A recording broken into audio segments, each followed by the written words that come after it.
हाथों को जोड़ेंगे, दोनों नेत्रों को बंद करेंगे, रीढ़ की हड्डी को थोड़ा सा सीधा करेंगे और परम पिता परमात्मा का स्मरण।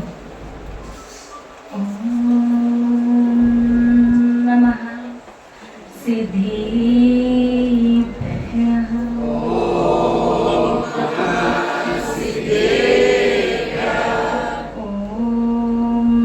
नमः सिद्धेभ्यः।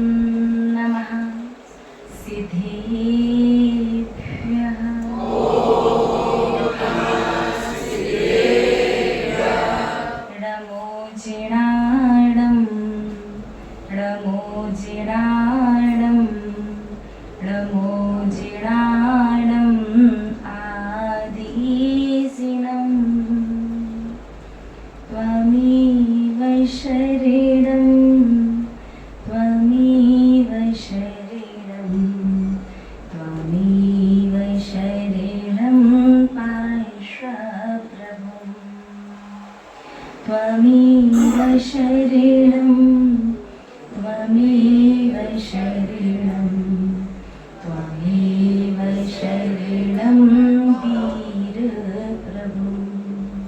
जय बोलिए त्रकालवर्ती त्रैलोक्य पूज्य विश्वाराध्य पंच परमेश्वरी भगवानी की आदि विधाता आदिम तीर्थंकर वृषभ देवी श्री आदिनाथ भगवानी की मूल नायक विराजमान घोर कमठोप सर्वजय श्री चिंतामणि पार्श्वनाथ भगवानी की विश्व वंदनीय भगवान महावीर स्वामी की परम गुरु परम पिता परमात्मा 1008 श्री सिमंदर स्वामी भगवानी की 20वीं सदी के ब्रह्माचार्य मुनिकुल पितामह धर्म साम्राज्य नायक चारित्र चक्रवर्ती आचार्य भगवान श्री शांति सागर जी मुनिराज की रत्नत्रय धारी तपोधन श्रेष्ठ परम श्रद्धेय परम पूजनीय मम शिक्षा दीक्षा गुरु गणनी हरिकर श्री सौम्यानंदनी माता जी की अहिंसा प्रधान श्रीमद जैन धर्म की जी बोली पंचभ्य गणनी आरिका सुयोग्य नंदनी माता जी की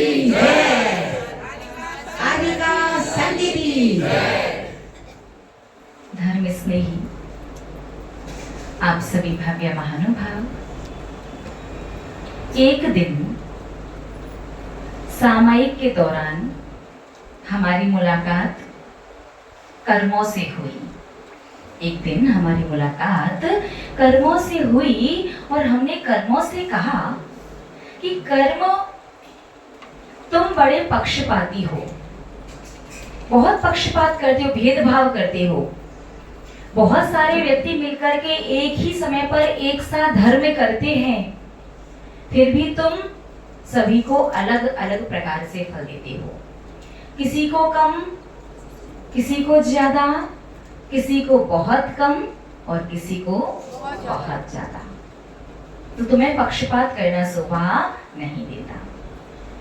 कर्मों ने पता है हमसे क्या कहा? कर्मों ने कहा कि मैं बिल्कुल भी पक्षपाती नहीं हूं, मैं तो निष्पक्ष और न्यायप्रिय हूं। जो जैसा करता है उसे वैसा फल देता हूं।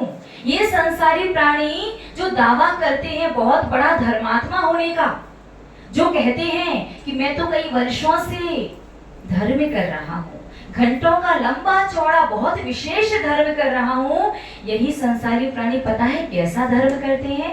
कर्मों ने कहा अष्टम तीर्थंकर का नाम क्या है? चंदा प्रभु भगवान। ऑब्वियस है, सभी लोग बचपन से जानते हैं। किसने कहा चंदा प्रभु? आपके पड़ोसी हैं क्या? या आप अपने आप को स्वधर्म इंद्र मानने लगे हैं? एक छोटी सी सिंपल सी बात समझिए, आपके अकाउंट में करोड़ों का बैंक बैलेंस हो और आपका नाम अमित है मान लीजिए, ठीक है, और बंगाली में अमित को अमित इस टाइप कुछ बोलती है ना, तो आप अगर अमित करके चेक पर साइन करके पैसे निकलवाने जाओ, अकाउंट में से निकलेंगे क्या? क्यों? अकाउंट आपका, सिग्नेचर आपका। अब बोलचाल में अमित को अमित बोलते हैं तो क्या करें? बोलचाल की भाषा में तो वही है ना, फिर पैसा क्यों नहीं निकला? पैसा आपका ही तो था, निकलना चाहिए। निकलेगा क्या? नहीं निकलेगा। महानुभाव, बोलचाल की भाषा बोलचाल तक सीमित है, पर जब डॉक्यूमेंट्स की बात आएगी, कागजों की बात आएगी, उसमें सही नाम लिखोगे तभी काम आगे चलेगा, नहीं तो नहीं चलेगा। ठीक इसी प्रकार से बोलचाल की भाषा में और भजन वगैरह के द्वारा आप अष्टम तीर्थंकर को चंदा प्रभु कहें, 23वें तीर्थंकर को पारसनाथ कहें, 6वें तीर्थंकर को पदम प्रभु कहें, लेकिन जब बात धर्म करने की आएगी, जिन मंदिर की आएगी, जयकार लगाने की आएगी, जब जाप लगाने की या अर्घ लगाने की बात, अर्घ चढ़ाने की बात आएगी, बात क्या है, जयकार लगाइए, तो आपको 6वें तीर्थंकर का नाम पद्म ही बोलना होगा, पदम नहीं चलेगा। पदम नाम के कोई तीर्थंकर है ही नहीं। आप जो पदम पदम करते हैं ना, ये बोल चाल में आपने पदम कहना शुरू कर दिया है। 6वें तीर्थंकर का सही नाम पद्म है। क्या है? पद्म। आप पीछे प्रभु, प्रभु, नाथ, स्वामी, विभु, पीछे कुछ भी लगा सकते हो, लेकिन 6वें तीर्थंकर का सही नाम है पद्म। 5वें तीर्थंकर का नाम है सुमति, सुमतिनाथ, सुमतिनाथ। कौन सुमति भाई? सुमतिनाथ नाम के कोई तीर्थंकर है ही नहीं, तो उनका नाम क्या है? सुमतिनाथ भगवान, पद्म प्रभु भगवान। 7वें तीर्थंकर सुपार्श। कितने लोग ईमान सुपार्श बोलते हैं? ईमानदार कुछ तो है। चलो, सुपारस, सुपारस बचपन से वैसा याद। 8वें तीर्थंकर सच में चंदा प्रभु ही बना दिया है। मंदिर में थे हम, सबका चंदा प्रभु सुनाई दिया था, क्योंकि वहां पर पांडुशिला पर आज अष्टम तीर्थंकर बैठे हैं। सबने अच्छा जोरदार जयकारा लगाया, जो चंदा प्रभु भगवान की। बात समझ में आ रही या नहीं आ रही? कर्मों ने कहा मैं निष्पक्ष और न्याय प्रिय हूँ। मैंने तो तीर्थंकरों ने गलती की, तो केवल ज्ञान होने से पहले मुनि अवस्था में उनका भी हिसाब किताब बराबर किया था। भगवान आदिनाथ ने क्या गलती की थी? गाय के मुंह पर मूसिका बांधने का। तो मूसिका बांधने का उपदेश दिया था, क्योंकि वो राजा थे। राजा का काम है प्रजा की समस्या को दूर करना। भगवान चाहते थे क्या राज्य अवस्था में कि बैल भूखा रहे? नहीं चाहते थे ना, फिर उन्हें दंड क्यों मिला बताइए? प्रतिवर्ष आप लोग अक्षय तृतीया पर्व मनाते हैं, अभी भी कुछ समय पूर्व निकल करके गया है, क्यों मिला उन्हें दंड? गाय के मुंह पर मूसिका बांधने का उपदेश दिया था। तो भाई यही तो हम कह रहे हैं कि वो उस समय राज्य अवस्था में थे, राजा थे, राजा का तो काम है। क्योंकि तीर्थंकर के जन्म से पूर्व भोग भूमि थी, और भोग भूमि में कल्प वृक्षों से सारी इच्छाएं पूरी हो जाया करती हैं। तीर्थंकर के जन्म के थोड़े से समय से पहले कर्म भूमि प्रारंभ हो जाती है, और कर्म भूमि का मतलब है करोगे तो मिलेगा, नहीं करोगे तो नहीं मिलेगा, और जितना करोगे उतना भी मिले जरूरी नहीं है। तीर्थंकर भगवान आदिनाथ ने गृहस्थ अवस्था में 80 कृषि, वाणिज्य, शिल्प और कला 6 कर्म का उपदेश दिया। लोगों ने खेती करना, कृषि करना शुरू किया, तो खेती करते समय बैल लोग अनाज को खा जाया करते थे। तो लोग, जो प्रजा थी, वो राजा आदि कुमार के पास पहुंच करके निवेदन किया कि हम लोग जो खेती करते हैं, खेती करते समय बैल लोग अनाज को खा जाया करते हैं, क्या करें? तो राजा का काम है प्रजा की समस्या को दूर करना। तो भगवान ने उपदेश दिया कि जब खेती करो तो बैलों के मुंह पर मूसिका समझते हैं, एक जाली जैसा एक कपड़ा होता है, वो बांध देना, ताकि बैल लोग अनाज ना खाएं। उस किसान ने वो मूसिका बांध करके खेती की, और उसके बाद वो बैल, खेती करने के बाद किसान 6 घड़ी मतलब 2 घंटे 24 मिनट, क्योंकि 1 घड़ी 24 मिनट की होती है, तो 6 घड़ी कितनी देर हुई? 2 घंटे 24 मिनट लगभग वो बैल भूखा रहा। किसान मूसिका खोलना भूल गया था, और इसका फल किसे मिला? भगवान आदि कुमार। राज्य अवस्था में कर्म किया, मुनि अवस्था में फल मिला, क्योंकि केवल ज्ञान होने के बाद तीर्थंकरों पर उपसर्ग वगैरह नहीं हो सकता। पाप कर्म, अशुभ कर्म बचता ही नहीं है, तो फल कैसे मिलेगा? तो भगवान आदिनाथ की गलती क्या थी बताइए, जिसकी वजह से 7 महीने 8 दिन तक वो बैल तो सिर्फ 2.5 घंटे भी पूरा नहीं, 2 घंटे 24 मिनट भूखा रहा। 6 घड़ी भूखा रहा था बस। लेकिन भगवान ने जब मुनि दीक्षा ले ली तो 7 महीने 8 दिन तक आहार लाभ नहीं हुआ। आप विचार कीजिए, तीर्थंकर भगवान के गर्भ में आने के 6 महीने पहले से, अभी भगवान गर्भ में आई नहीं है, 6 महीने पहले से देवलोग एक दिन में 4 बार और एक बार में 3.5 करोड़, तो टोटल कितना हुआ? 14 करोड़। प्रतिदिन 14 करोड़। 6 महीने पहले से 9 महीने गर्भ के 15 महीने रत्नों की वर्षा होती है। तीर्थंकर भगवान का जन्म होने के साथ ही 12.5 करोड़ वाद्य यंत्रों को बजाते हुए 1 लाख योजन का वो कौन सा हाथी? ऐरावत हाथी को लेकर के आता है। 7 प्रकार की सेना तीर्थंकर बालक को सुमेरु पर्वत पर ले जा करके 1008 कलशों से अभिषेक करता है, और जिन्हें अभिषेक करके जब वापस उनके माता पिता के पास लाता है तो सौधर में इंद्र तांडव नाम का नृत्य करता है और आनंद नाम का नाटक करता है। सौधर में इंद्र भोजन, जब तीर्थंकर बालक छोटे रहते हैं तो माँ का दूध नहीं पीते, सौधर में इंद्र उनके दाहिने हाथ के अंगूठे में अमृत छेपित अमृत रख करके चाहता है कि 24 घंटे में एक ही बार वैसे ही पीना होता है। जब भी भूख की इच्छा हो, इच्छा करे, अंगूठा मुंह में लगाते हैं और इच्छा तृप्त हो जाती है, शरीर पुष्ट हो जाता है। तीर्थंकर भगवान गृहस्थ अवस्था में एक दिन भी मध्य लोक का भोजन नहीं करते। तीर्थंकर जब मध्य लोक का भोजन करते हैं तब उनकी दीक्षा हो जाती है। दीक्षा से पूर्व गृहस्थ में रहते हुए एक दिन भी मध्य लोक का भोजन, अपने घर का भोजन नहीं करते। जब बच्चे रहते हैं तो सौधर में अंगूठे में क्या रख करके जाता है? अमृत रख करके जाता है, जिसे पी करके थोड़ा सा बड़े हो जाते हैं, और जब वो भोजन वगैरह ग्रहण करने के योग्य उनके वो परमाणु हो जाते हैं तब उनका भोजन, उनके वस्त्र, उनके आभूषण डेली रोज कहाँ से आता है? स्वर्गों से। आप कल्पना कीजिए कि एक आभूषण, एक वस्त्र और एक प्रकार का व्यंजन जो भगवान ने आज चखा है, जो कपड़े आज पहने हैं, जो गहने आज पहने हैं, पूरे जीवन में वो व्यंजन दोबारा नहीं खाते, वो वस्त्र दोबारा नहीं पहनते, वो आभूषण दोबारा नहीं पहनते। डेली चेंज हो करके व्यंजन आते हैं, रोज नया व्यंजन, रोज नए वस्त्र। तो वस्त्र आभूषण होता क्या है? वो सौधर में इंद्र उन्हें स्वर्गों में वापस लेके नहीं जाता, वही लोगों में बांट जाता है। कल्पना करो, नवजात शिशु, तुरंत के पैदा हुए तीर्थंकर बालक का वो छोटा सा कपड़ा, छोटा सा वस्त्र इतना मूल्यवान होता है, इतना मूल्यवान होता है, जिससे पूरे 6 खंड खरीदे जा सकते हैं। कितनी जगह खरीद सकते हैं आप? 6 खंड कितना बड़ा है? पूरा भरत क्षेत्र कितना बड़ा है? पूरा भरत क्षेत्र 526 योजन बस।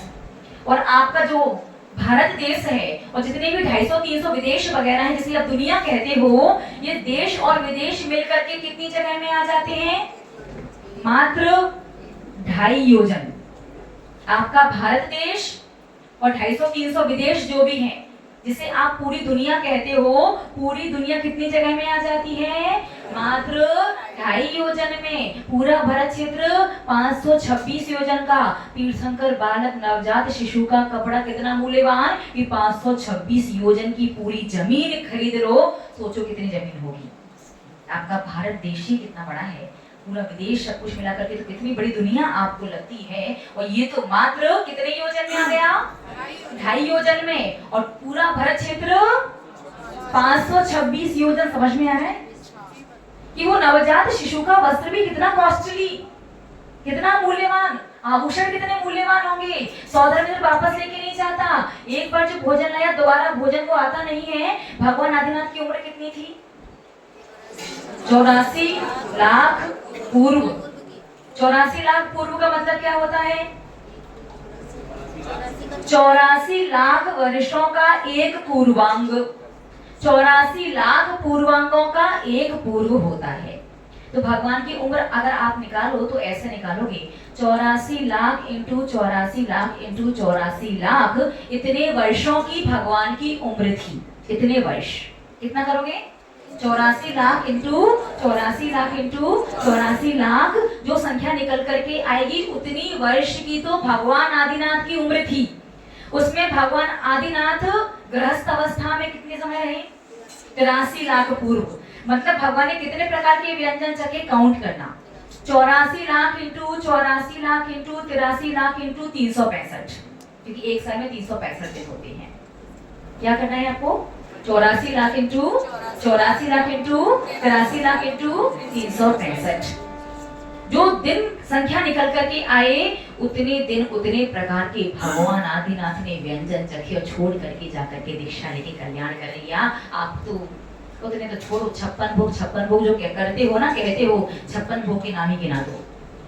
और 56 भोग भी छोड़ो, जो सबसे बड़ा विवाद 13 पंथी और 20 पंथी का, यहाँ पर जो उपस्थित श्रावकगण हैं, 13 पंथी के 13 नियम तो गिना दो हमें जरा। चलो गिनाओ 13 नियम। 13 छोड़ो, 3 नियम गिना दो। बस समझ में नहीं आई शायद आज। कल विधान की थकान ज्यादा हो गई है।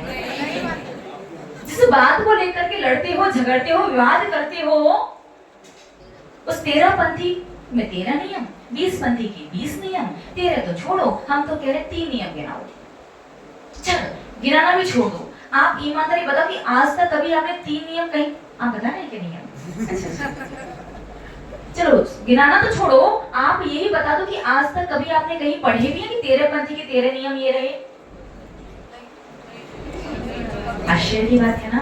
भगवान आदिनाथ ने इतने प्रकार के व्यंजन, सोचिए डेली देवलोग जिनकी सेवा में इस प्रकार से तत्पर हैं, बालक बनकर के देवलोग जिनके साथ बचपन में खेलते हैं, तीर्थंकर भगवान ग्रस्त में जब बड़े हो जाते हैं, राज्याभिषेक होता है, राज पुरोहित बनकर के सौधर्मेंद्र जिनका राज्याभिषेक करवाता है, तीर्थंकर भगवान गृहस्थ में जब विवाह योग्य हो जाते हैं तो सौधर्मेंद्र ही लड़की देखने जाता है और सौधर्मेंद्र ही पंडित बनकर के फेरे करवाता है।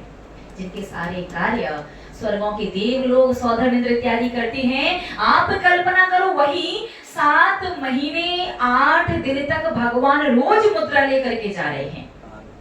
सौधर्मेंद्र तो छोड़ो, क्या कोई सामान्य देव भी तीर्थंकर भगवान के मुनि अवस्था में दर्शन करने नहीं आया? आ जाता।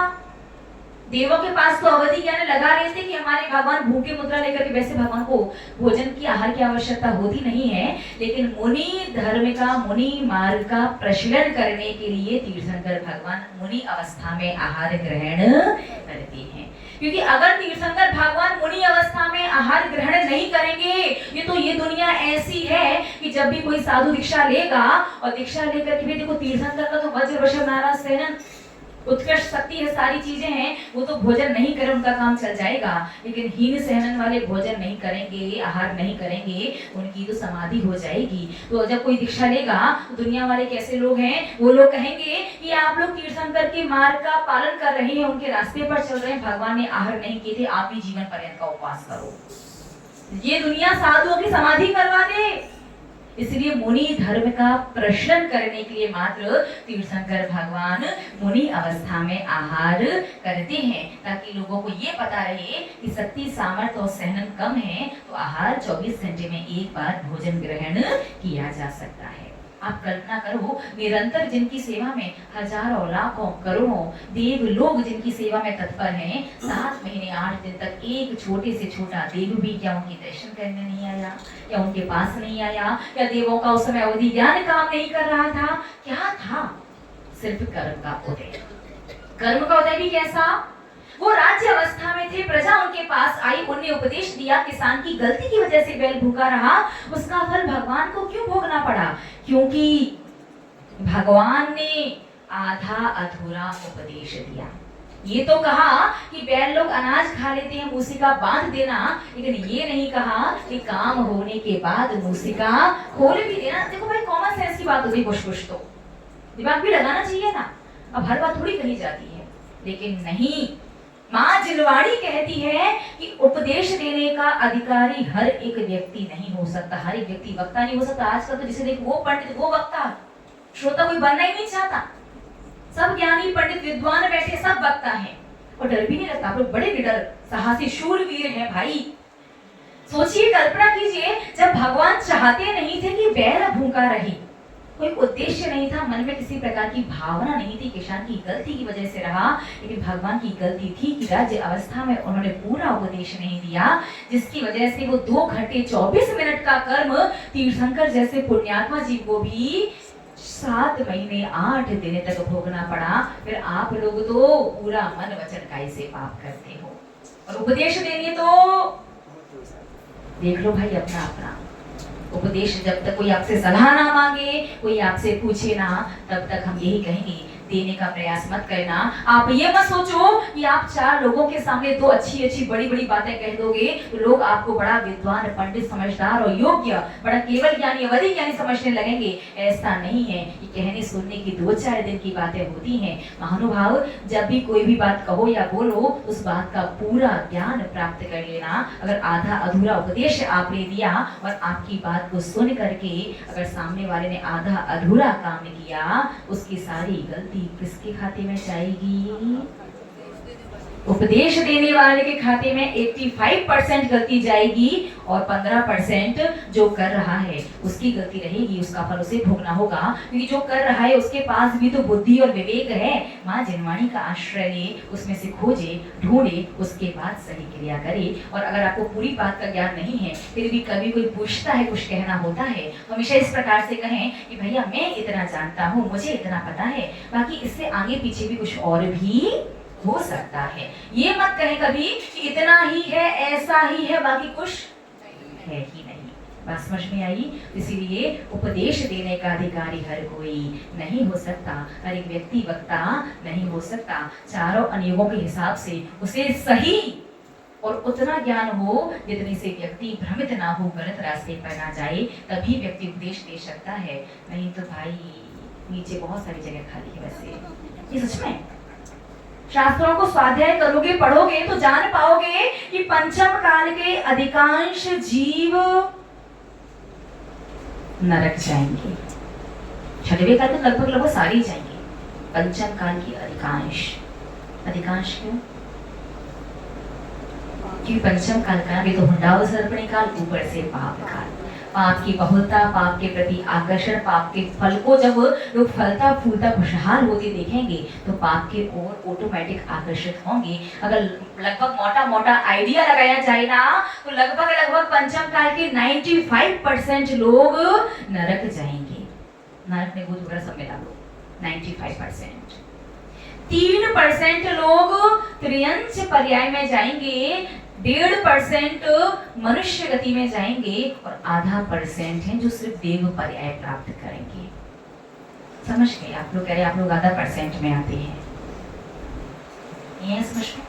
पंचम काल के 95% नरक में, 3% त्रियंच में, 1.5% मनुष्य में, आधा % देवगति में। महानुभाव, आप लोग धर्म कीजिए, धर्म करना चाहिए। कैसे करना है, क्यों करना है, धीरे धीरे अपन समझेंगे। लेकिन हम आपसे कहेंगे आप अच्छे कार्य करो, धर्म करो, पुण्य आए, उससे पहले आवश्यक है पाप छोड़ो। धर्म नहीं भी कर पाओगे, मंदिर नहीं भी आ पा रहे हो, ठीक है, कोई बात नहीं। घर पर भी रहो तो अपशब्द मत बोलो, गाली गलौज मत करो, किसी का दिल मत दुखाओ, किसी को ऐसे शब्द मत बोलो कि जीवन भर वो आपकी बात को सोच सोच करके दुखी होता रहे। छोटा सा जीवन है, इस भाव में तो मिल लिए, आगे कब कौन कहाँ किसको कैसे मिलेगा कोई भरोसा नहीं है। हम जैसा करते हैं, जैसी भावना भाती है, जैसा विचार करते हैं, जैसी क्रिया करते हैं, वैसा फल एकमात्र हमें ही भोगना होता है।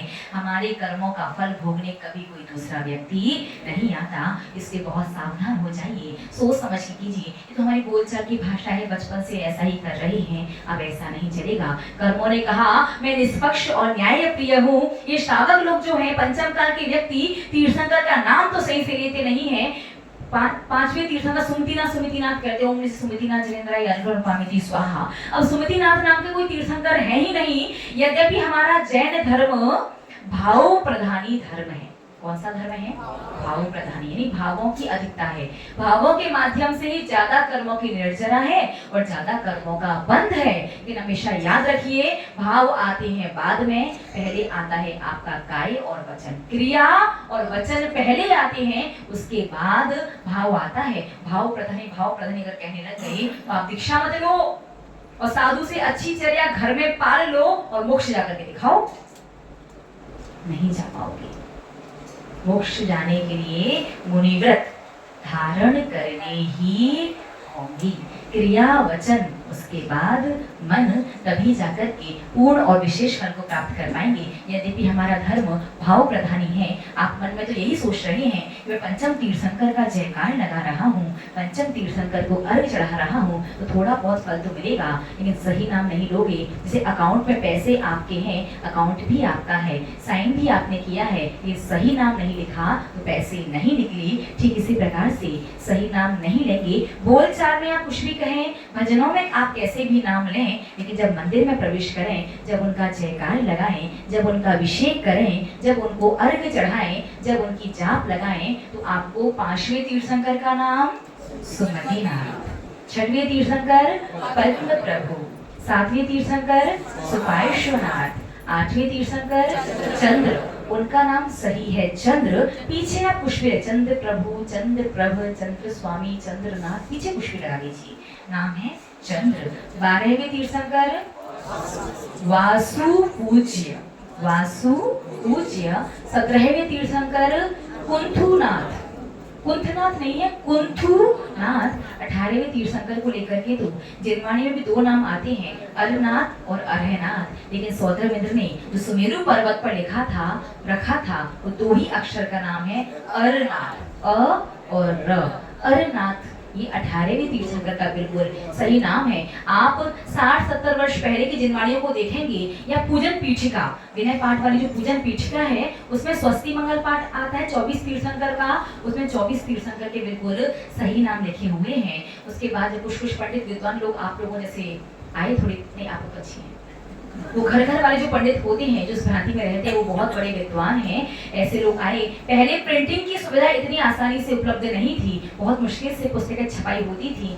बहुत कम पुस्तकें छप पाती थी। कि धीरे धीरे जब प्रिंटिंग की सुविधा इतना इजीली अवेलेबल होने लगी, बस एक क्लिक करो और 1000 प्रतियां जब छप जाती हैं, पंडित विद्वान आए, उन्होंने कहा अरनाथ आधा अधूरा लग रहा है, हिंदी वर्णमाला का अंतिम अक्षर हा लेकर के जोड़ दो, अरहनाथ अब कंप्लीट लग रहा है। इस प्रकार एक बार जोड़ा गया तो कई पुस्तकों में, जिनवाणियों में, शास्त्रों में वो अरहनाथ ही प्रकाशित हो गया। तो याद रखिएगा, 18वें तीर्थंकर का सही नाम अरनाथ है, 23वें तीर्थंकर का पार्श्वनाथ, और 24वें तीर्थंकर के 5 नाम हैं, वीर, अतिवीर, सर्वति, वर्धमान और महावीर। आप कोई भी नाम ले सकते हैं। अब याद रखिए, यदि आप पूरा फल चाहते हैं, आप चाहते हैं कि अकाउंट में जो अनंत अनंत अनंत की संख्या में पुण्य जो आपके बैठा हुआ है, वो पुण्य आप निकाल सकें, तो आपको तीर्थंकर भगवान का जयकार, उनका अभिषेक, उनको अर्घ, उनकी जापमाला, उनकी पूजन वगैरह जब भी करें, उनका सही नाम ही लीजिएगा। बात समझ में आ रही है, नहीं आ रही? समझ में आया? फल क्यों नहीं मिला? अकाउंट में अमित की जगह क्या लिख रहे थे? हाँ, और बाकी वो एक तो थोड़ा ज्यादा बंगाली आती नहीं है, ये तो एक सीख गए थे तो वही बता दिया। बाकी आप लोग समझते हैं, तो अगर गलत लिखेंगे तो जैसे पैसे नहीं निकलेंगे, वैसे ही पुण्य सत्ता में से निकल करके नहीं आएगा। सत्ता में आपके मन में भावना तो तीर्थंकर के नाम लेने की है, सत्ता में पुण्य तो आ रहा है, वो पुण्य निकल करके उदय में नहीं आ रहा है। इसलिए आप सही नाम लें, ताकि पुण्य निकल करके उदय में आए और आराम से अपने जीवन को आनंद मंगल में बना करके बस एक प्रयास कीजिए। हम यही कहेंगे, इस भाव के बाद अपने आप को बस इस भाव में दुर्गति में जाने से बचा लीजिए, क्योंकि अगर इस भाव में आप दुर्गति में चले गए, ज्यादा लंबा समय लेकर के नरक नहीं जाओगे। ये उम्र कम है, उसमें सोने में, खाने में, मोबाइल चलाने में, बहुत सारी चीजों में समय बहुत सारा निकल जाता है। थोड़े टाइम के लिए नरक जाओगे, फिर आपको निकल करके छठवें काल में आना पड़ेगा, और छठवें काल में आकर के फिर लंबे समय के लिए नरक जाना ही होगा। तो अपने आप को दुर्गतियों में जाने से बचाने के लिए अभी आपके पास 30, 40, 50, 60, 70 साल का समय है, बस ज़्यादा कुछ नहीं करना। बस अपने देव दर्शन की क्रिया को संभाल लीजिए, सही से देव दर्शन करना शुरू कर दीजिए, और किसी एक वस्तु का आजीवन के लिए त्याग का नियम ले लीजिए। ये 2 नियम लेने से भी आप अपने आप को काफ़ी हद तक नरक, त्रेंच इत्यादि दुर्गति में जाने से बचा सकते हैं। शेष चर्चा देव दर्शन की पुनः कल करेंगे। आज समय पूर्ण हुआ, तब तक लीजिए अपनी परम श्रद्धेय, परम पूजनीय मम शिक्षा दीक्षा गुरु गणनी हरिकन श्री सौम्य नंदिनी माता जी की लगाइएगा आसन, बंद कीजिएगा दोनों नेत्र। कल का विधान, कल विधान, अच्छा वैसे एक चीज तो है हमारी तरफ से, कल आप सभी श्रावकों को अनुशासन के 95% मार्क्स। 5% काटने के दो रीजन, एक तो बारिश वगैरह हो गई थी, तो पानी की वजह से थोड़ी अव्यवस्था हो रही थी और थोड़ी जगह भी कम थी, हाँ लोग थोड़े ज़्यादा हो गए थे, इसलिए थोड़ी सी अव्यवस्था की वजह से बीच बीच में आप लोग जो बातें कर रहे थे, जैसे ही मौका मिले आप लोग शुरू हो जाते थे। उसके थोड़े से 5 मार्क्स काटे हैं, कि 95% आपको कल के पूरे एक तरह से मान सकते हैं कि पूरे मार्क्स ही मिल गए हैं। तो आगे 8 विधान और करने हैं। तो पता है 8 विधान की हाँ कौन कह रहा है जिसके खाते में 9 विधान आई है? तो कितने लोग इस पक्ष में कि 8 और करने पे प्रवचन सुनने हैं? क्योंकि टाइमिंग रहेगी वही सुबह 6:15 बजे मूलक भगवान का अभिषेक हुआ, 7:30 से 7:30 1 घंटे में विधान, उसी में बीच में कुछ समझा दिया बता दिया, ठीक है, बाकी ऐसे अलग से नहीं होगा। शाम को तो 6:30 से 7:15 होता ही है, वो तो होगा ही, तो विधान करना है।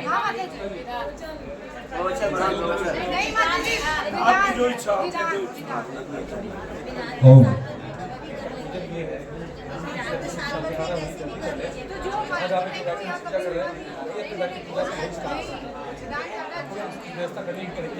व्यवस्था कैसे नहीं करेंगे, निश्चित करिए।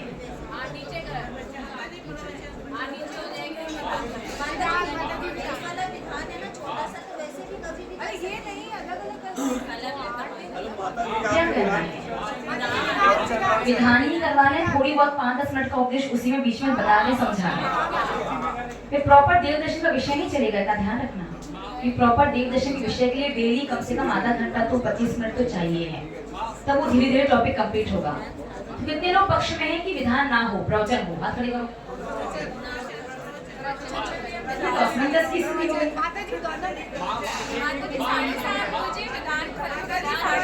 नहीं, दो चीजें नहीं हो सकती। क्या करना है? ओम ओम ओम ओम विधान तो कराएंगे माँ, साथ में प्रवचन उसी में आप थोड़ा नहीं आप सुबह जितना लें उतना लें।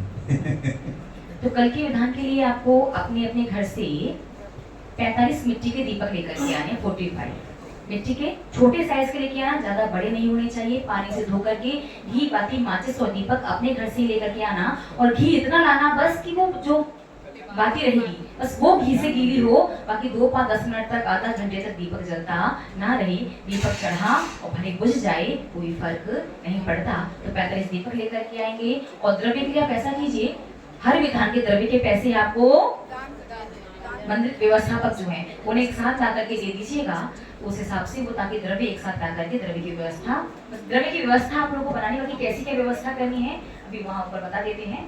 माँ ऊपर में जगह छोटी रहेगी और दीपक एक ऊपर जगह छोटी रहेगी? नहीं 48 दीपक 48 दीपक मतलब उतना नहीं कर, नहीं जो भी आप दीपक। क्या बात है, समझ गए, समझने वाले। कल्याण मंदिर कल्याण मंदिर बना होगा, क्योंकि कल्याण मंदिर विधान जो है वर्तमान में बड़ा सुनने में आता है, काल सर्पदोष, काल सर्पदोष। यद्यपि आप अगर पुराना ज्योतिष उठा करके देखेंगे ना, काल सर्प नाम का कोई योग बनता ही नहीं है, तो दोष कहाँ से आएगा? काल योग, काल दोष और सर्प दोष, इस प्रकार से अलग अलग बनते हैं। और वर्तमान में काल सर्प के नाम से बहुत प्रसिद्ध ज्योतिषों ने डरा रखा है। वे शादी नहीं हो रही, व्यापार ठीक नहीं चल रहा, घर में शांति नहीं है, बच्चे लोग बहुत कोशिश करने के बाद प्रॉपर रिजल्ट निकल के नहीं आ रहा है, जितनी प्रतिकूलताएं कुछ नहीं है, राहु केतु की वजह से सारा काम गड़बड़ है, आप तो दूध के धुले हो।